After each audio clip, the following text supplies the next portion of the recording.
Good morning, children. So, we have already studied about the product mix, price mix, place mix. Now, today we'll study about the promotion mix. So, promotion mix refers to the combination of promotional tools used by the organization to communicate and persuade the customers to buy its product.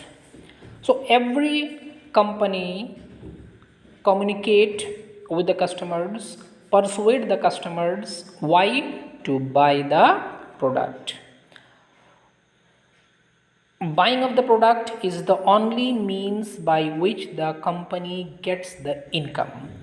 So the promotion mix basically is of four types, that is called the elements of promotional mix: advertising, personal selling, sales promotion, and the public relations. Now first element is the advertising. Now today we'll study about the in this video we'll study about the advertising and then the personal selling. What is advertising? The most commonly used tool of promotion is the advertising. It is important, it is impersonal form of communication which is paid by the marketers to promote goods and services. Common mediums are newspaper, magazines, television, and radio. So we have seen that the or advertising of the goods or services is done by the company through the newspaper, magazines, televisions, and radio. It is the impersonal form of communication which is paid by the marketers or sponsors, by which they promote their goods and services. So now what is the role of advertising? Advertising is the first role of advertising is paid form. Paid form means sponsor has to bear the cost of communicating with the prospective buyer. So sponsor is there, he has to bear the cost of communicating with the prospective buyer.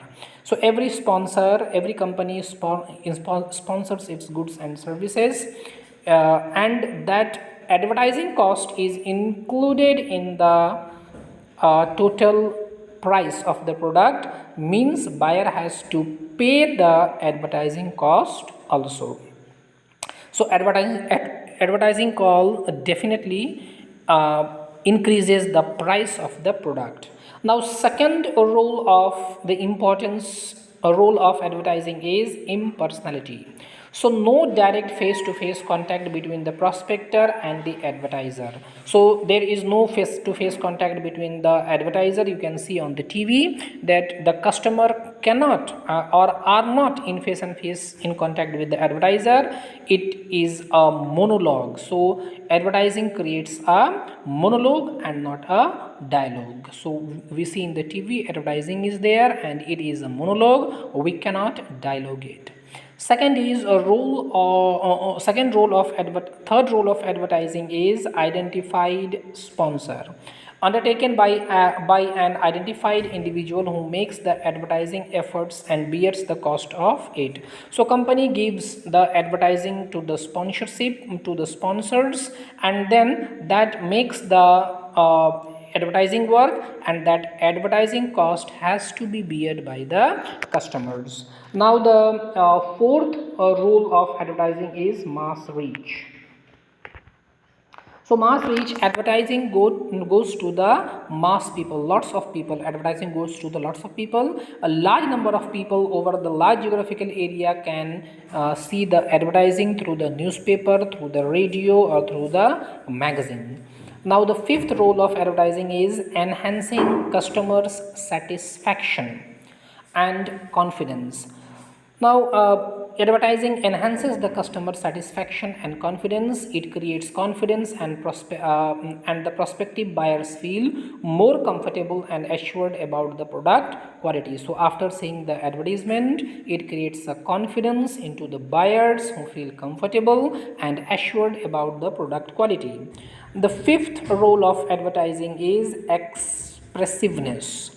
Due to development in arts, computer design, and graphics, special effect can be created that makes simple product and message more attractive. So through the computer system, through the graphics, through the development in the arts, we can see that the product is made more attractive. A simple product is made more attractive advertisings are done, and that creates a very good effect on the customers. Now the fifth role of advertising is economy. Because of its wide reach, overall cost of advertising gets spread over a wide audience and per unit cost of the reach. So it's very economical, because with the wide reach, many people can see the advertising, and the unit cost of each becomes very less. Now what the next topic is about, what are the objections against advertising?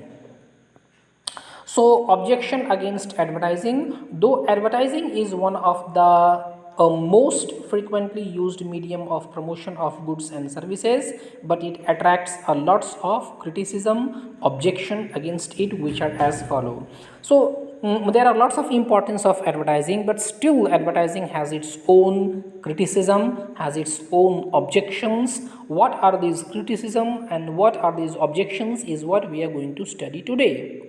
The first objection against advertising is increased product price, which is ultimately added to the product cost. Manufacturer passes this cost to ultimate customers. So whatever expenses are there of the advertising, it is added in the product cost, and the manufacturer passes this cost to the ultimate customers, means the customers ultimately have to pay the price for the product, for the which is included in advertising, which includes advertising also. Now the second objection against advertising is confusion to customers. The number of advertisement shown for a single product having different brand confuses the customers, and it becomes very difficult for them to make choice. So there are lots of advertising of the same product or single product. So number of advertisement is shown for the single product, which is having different brands, and as a result the customers are totally confused, and they are not able to make the rational choice or decisive choice.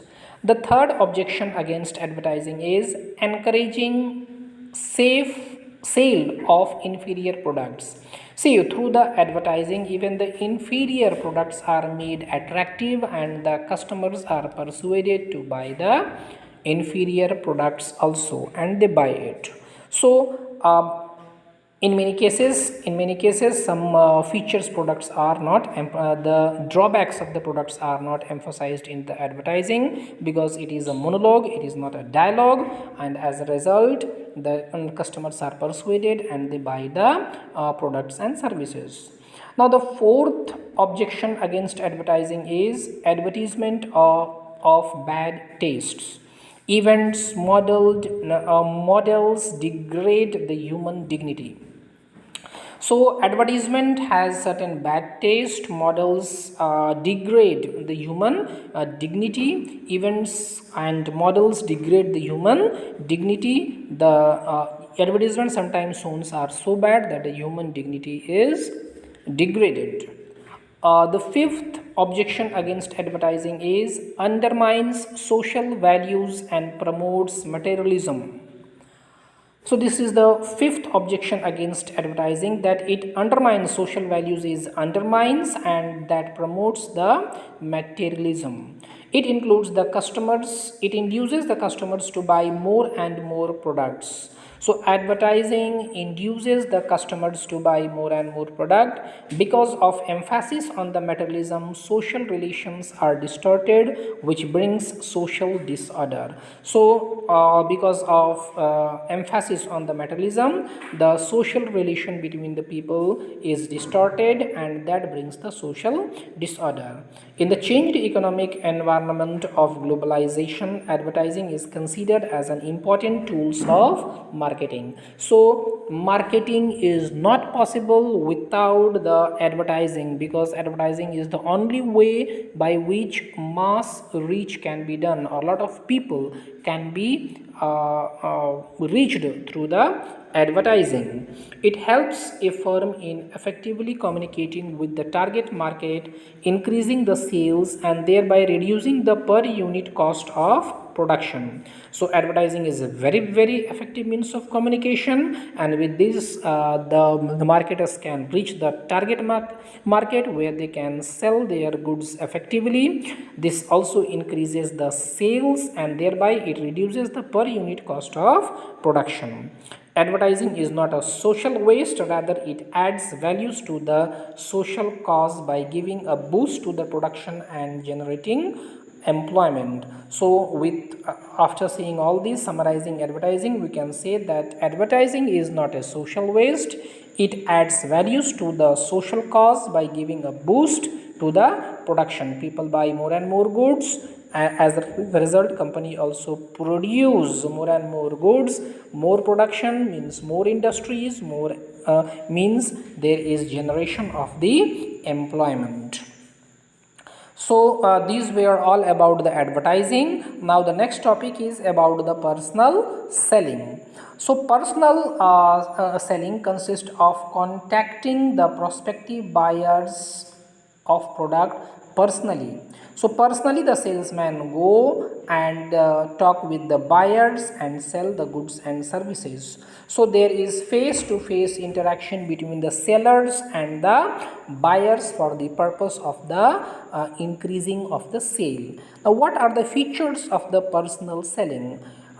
First feature of the personal selling is personal contact is established. So there is a personal contact between the buyers and the sellers. Then second feature of personal selling is oral conversation. There is a oral conversation between the buyer and the seller.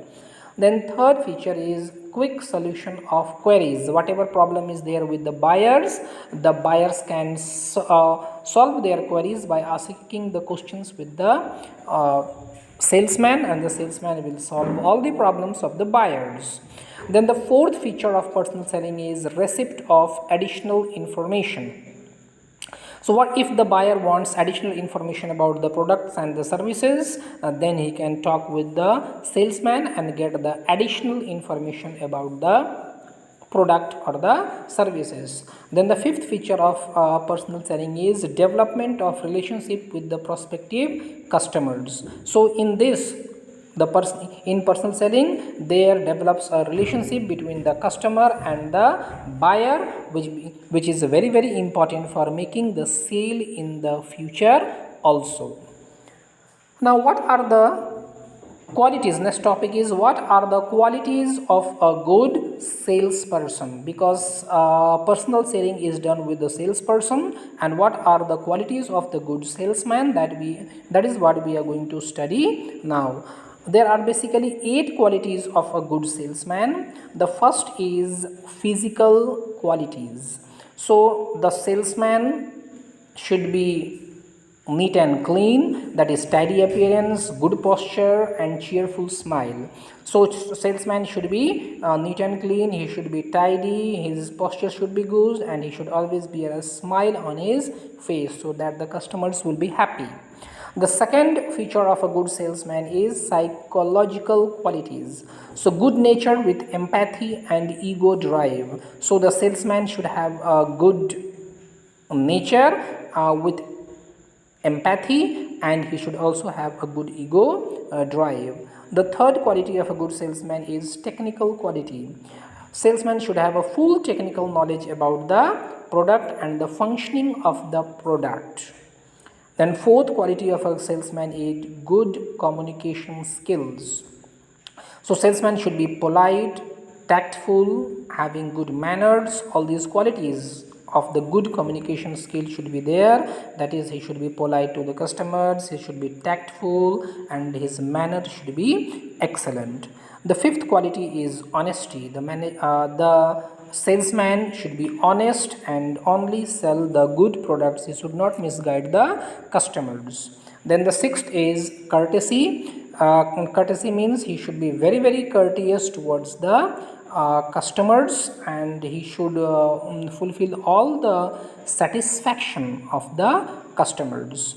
Then seventh quality of a good salesman is persistent. So salesman should be persistent, must not give up, as one additional argument can close a sale. So he should not argue with the customers because one argument can close the sale. He will not be able to sell the goods, so he must not give up. He should continue. He should be persistent. If he is not able to selling the good to one customer, he should go to the another and then sell the goods and whatever services he is selling.